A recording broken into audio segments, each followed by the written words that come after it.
무화과 나무의 비유를 배우라. 그 가지가 연하여지고 잎사귀를 내면 여름이 가까운 줄 아나니, 이와 같이 너희가 이런 일이 일어나는 것을 보거든 인자가 가까이 곧 문 앞에 이른 줄 알라. 내가 진실로 너희에게 말하노니 이 세대가 지나가기 전에 이 일이 다 일어나리라. 천지는 없어지겠으나 내 말은 없어지지 아니하리라. 그러나 그 날과 그때는 아무도 모르나니 하늘에 있는 천사들도 아들도 모르고 아버지만 아시느니라. 주의하라, 깨어 있으라. 그때가 언제일지 알지 못함이라. 가령 사람이 집을 떠나 타국으로 갈 때에 그 종들에게 권한을 주어 각각 사물을 맡기며 문지기에게 깨어 있으라 명함과 같으니, 그러므로 깨어 있으라. 집 주인이 언제 올는지, 혹 저물 때 일는지, 밤중 일는지, 닭울 때 일는지, 새벽 일는지 너희가 알지 못함이라. 그가 호련히 와서 너희가 자는 것을 보지 않도록 하라. 깨어 있으라. 내가 너희에게 하는 이 말은 모든 사람에게 하는 말이니라 하시니라. 아멘. 우리가 요 며칠 말씀 나누면서 하나님의 일을 생각하는 사람이 되어야 한다. 사람의 일에 갇혀서는 안 된다. 이런 가르침의 말씀을 묵상했습니다. 또 예수님께서 너희는 먼저 그의 나라와 그의 의를 구하라. 이렇게 우리에게 우리 삶의 방향을 일러주신 말씀도 기억을 합니다. 그런데 모름지기 인간이 하나님의 일을 먼저 생각한다고 하는 것은 결코 쉽지 않습니다.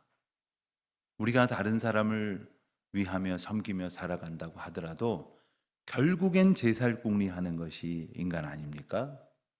남을 위해서 조금 섬긴다 하더라도 결국엔 자기 문제가 제일 큰 법이지요.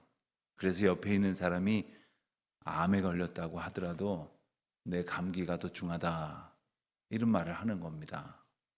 그러나 하나님께서 우리에게 주신 그 마음, 그 성령의 은혜를 품고는 이 일이 가능하다는 것을 우리에게 말씀하십니다. 마찬가지입니다. 주님이 일러주시는 모든 그 섭리를 우리가 이해하고 그 뜻대로 살아가기 위해서는 주님의 마음을 품고 주님이 주시는 성령의 은혜를 우리가 얻을 때 이것이 가능한 것이고, 그때에는 조금 더 어려운 일이 아니라는 사실을 우리는 깨닫게 됩니다. 우리 오늘 읽은 말씀을 통해서 마지막 때에 관한 말씀을 우리가 듣게 됩니다. 마지막 때에 일어날 일, 그러니까 우리로 하여금 우리 예수님 말씀하시기를 시간 가는 것을 깨달아라, 마지막 때가 다가오는 것을 깨달아라 라고 말씀을 하시는 것이지요. 그러면서 오늘 비유로 말씀하신 것이 무화과 나무의 비유를 배우라 하십니다. 무화과 나무란 이스라엘 백성들에게 있어서는 아주 가까운 친근한 그런 수종입니다. 그래서 자주 볼 수 있고 어디서나 볼 수 있는 그 무화과 나무가 시간이 흐름에 따라서 가지가 연해지고 잎사귀를 낸다. 그러면 여름이 다가왔구나 한다는 거죠. 우리가 요즘 그런 걸 보지 않습니까? 세월이 흐르고 있구나. 어디서 느낍니까?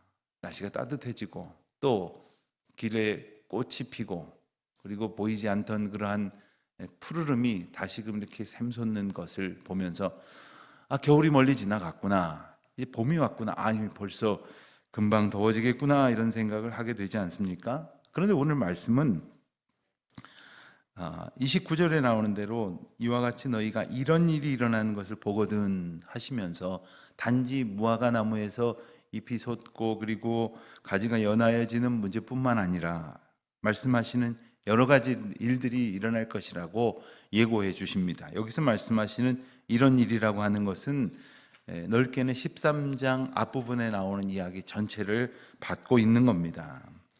13장 전체가 바로 종말에 관한 말씀인데 13장 앞부분에 보면은 마지막 때의 일을 말씀하시면서 13장 2절에서 이 건물들을 보느냐, 돌 하나도 돌 위에 남지 않고 다 무너뜨려지리라 말씀하셨습니다. 예수님께서 제자들과 함께 예루살렘 성전을 가셨죠.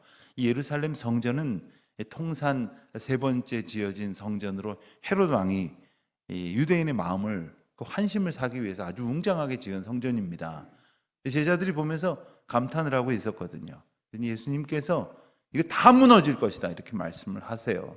그래서 마지막 때에 있어질 일이다라고 말씀을 하시면서 6절에 보니까 많은 사람을 미혹하는 일이 일어나겠다고 말씀하시고, 또 7절에 보면 난리와 난리의 소문을 들을 것이고, 8절에 보면 민족이 민족을, 나라가 나라를 대적할 것이고, 곳곳에 지진이 있을 것이고 기근이 있을 것이고, 이것이 재난의 시작이다. 심지어는 12절 말씀을 보면 형제가 형제를, 아버지가 자식을 죽는데 내주며 자식이 부모들을 대적하여 죽게 되리라.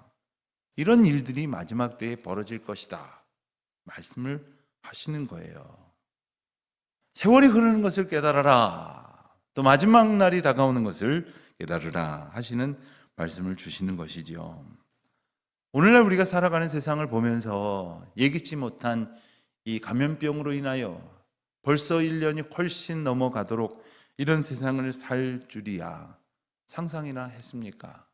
그 옛날 유럽의 흑사병이 강타하였단다 하는 이야기를 들으면서도 오늘날 최첨단을 달리는 이 시대 가운데 그런 일이 있으려고 생각했을런지 모르지만, 그보다 더한 어려움과 그리고 두려움의 일들이 우리 앞에 닥치는 것을 보면서 우리는 마지막 일을 과연 생각하며 살아가느냐, 예수님께서 일러주신 그 종말의 날을, 마지막 때의 일을 우리는 예상하면서 그에 합당하게 살아가느냐 하는 것이지요.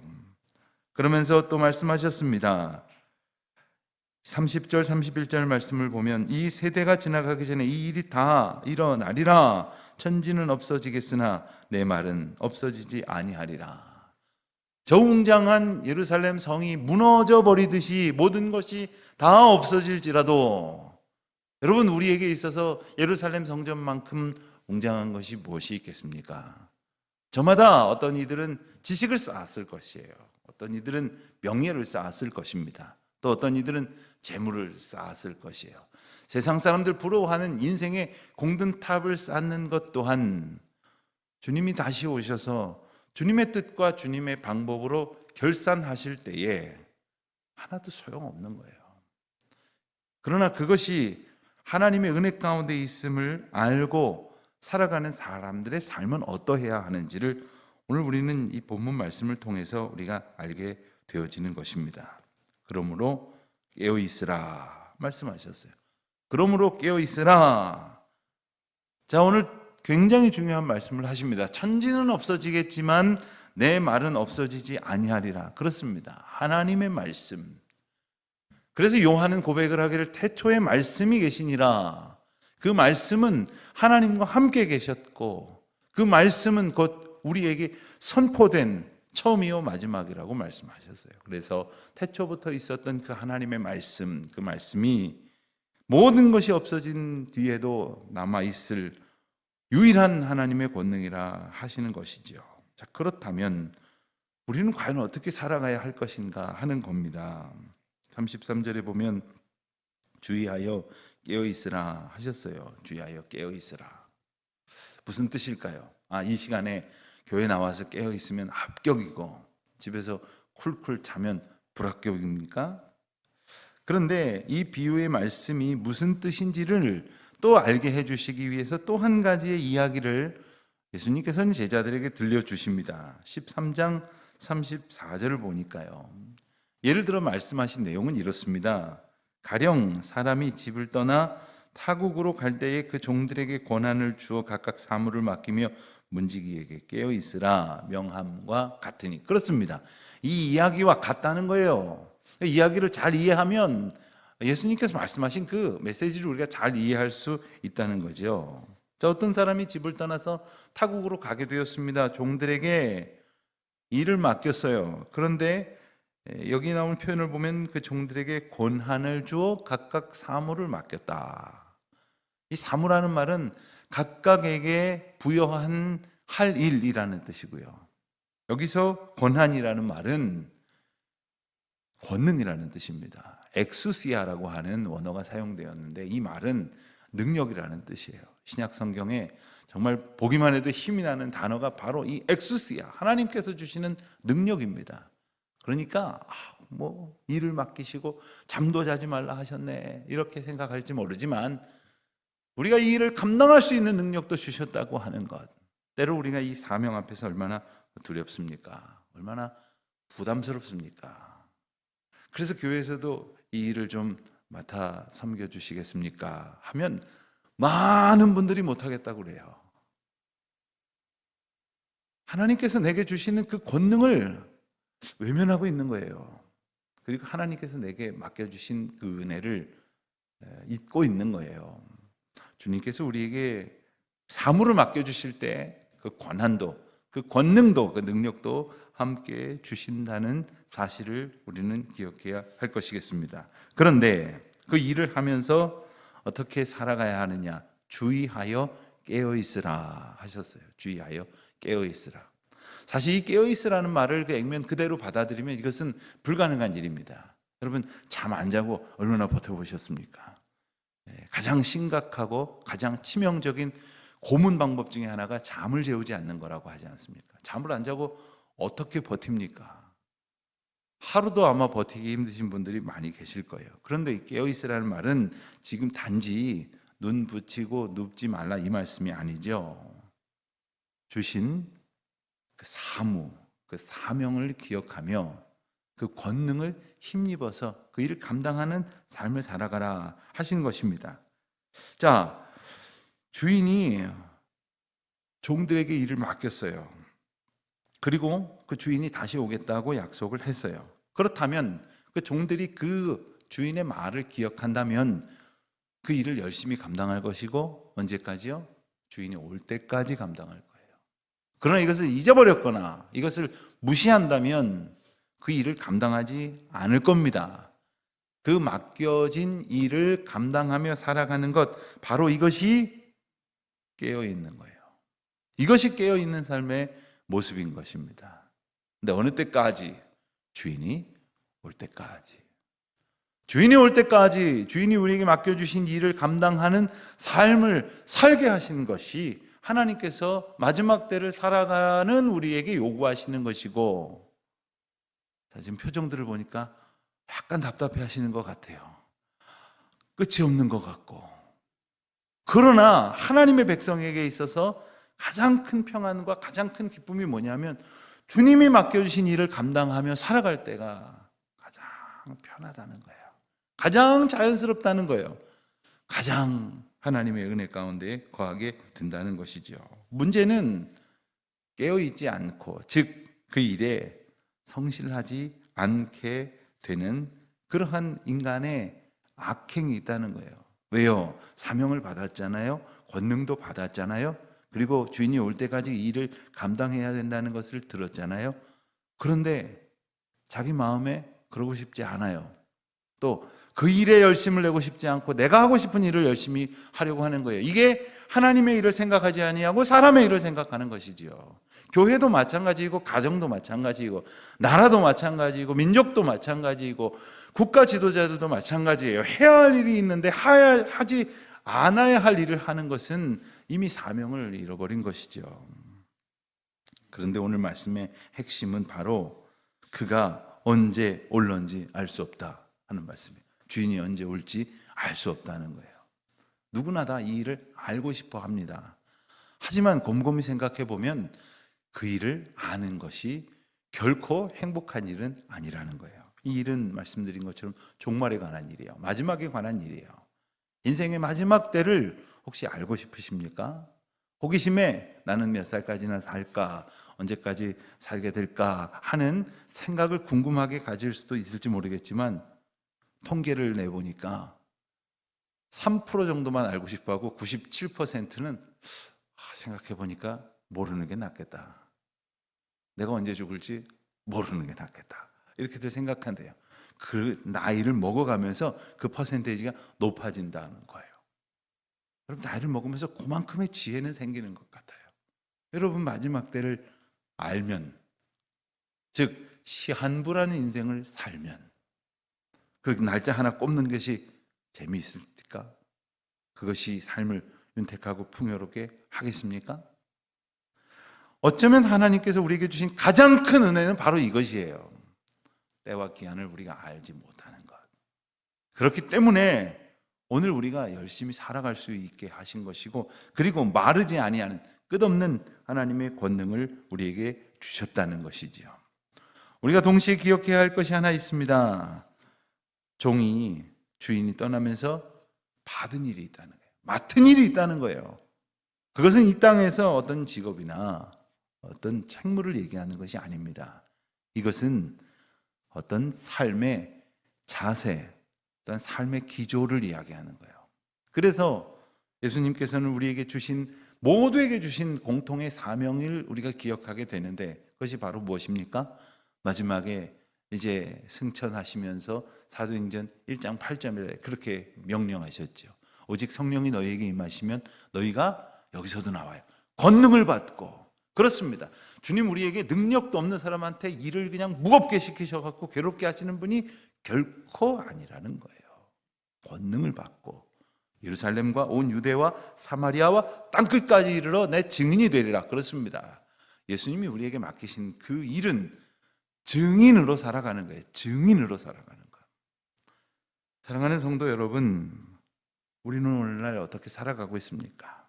한마디로 말하면 증인으로서 살아가고 있습니까? 그가 무슨 직업을 가졌느냐, 그가 얼마나 큰 영향력을 세상에 미치느냐가 중요한 것이 아닙니다. 과연 증인으로 살아가느냐, 과연 나는 증인으로 살아가느냐, 즉 나를 통해서 그리스도가 증거되고 있는가. 오늘 본문 말씀이 같은 평행 구절로 기록된 마태복음 24장의 말씀을 보면 그 사이에 한 가지 예가 더 들어가 있어요. 그게 바로 예수님께서 비유로 말씀하신 내용 가운데에 이 마지막 때의 모습을 마치 노아의 때와 같다, 이렇게 말씀을 하셨어요. 노아의 때와 같다. 여러분, 노아가 방주를 지은 기간이 120년이라고 했어요. 120년 동안 산중턱에다가 배를 지을 때 사람들이 얼마나 비웃었을까요? 한참을 비웃었을 것입니다. 그러나 정말 비가 후두둑 후두둑 떨어지기 시작했을 때, 그때에 이르기까지 사람들은 그냥 제 마음대로 먹고 마시고 일하고 즐거워하고 또 시집가고 장가가고 할 일 다 했다는 거예요. 자, 시집가고 장가가고 할 일 하는 게 뭐가 그 잘못입니까? 문제는 증인된 삶을 살지 아니하면서 이 땅 일에 매여 살아가는 것은 심판 앞에 가장 치명적인 잘못을 저지르게 된다는 것이죠. 오늘도 우리가 저마다의 삶을 분주하게 살아갑니다. 어떤 사람들은 바쁜 것을 굉장한 어떤 그 삶의 가치나 이 의미 내지는 굉장히 쓸모 있는 인생을 살아가는 것으로 생각하는 분들도 있어요.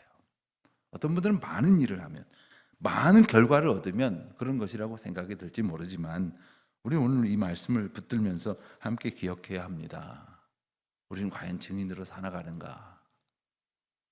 여러분, 이 때와 기한은 하나님께 속한 권능으로 두셨으니 그것은 우리가 알 바가 아닙니다. 알려고 할 필요도 없습니다. 그래서 요즘 보면 많은 이단들이 보면 언제 종말이 올 것이다, 그러니 이렇게 살아야 된다, 그런 소위 시한부 종말론을 얘기하는 그 집단들이 많지 않습니까? 여러분, 우리가 이단을 분별하는 것이 때로는 어렵습니다만 제일 확실하게 분별하는 것 그거 하나입니다. 때와 기한 얘기하면 아, 이건 무조건 이단이구나, 가짜구나, 딱 보면 맞습니다. 왜요? 분명히 말씀하셨지 않습니까? 그런데 그때에, 우리 주님 다시 오실 그때에 우리가 잠들지 않도록 깨어서 주님의 사명을 잘 감당할 수 있는 귀한 주의 자녀들이 되시기를 바랍니다. 오늘도 우리를 하나님께서 증인으로 살게 하셨습니다. 십자가의 은혜를 기억하고 있는 증인, 그리고 그 사랑을 내 삶에 확증하고 있는 증인으로 살게 하셨습니다. 그와 같은 믿음의 고백으로 살아가는 우리 모두가 되시기를 주님의 이름으로 축원드립니다.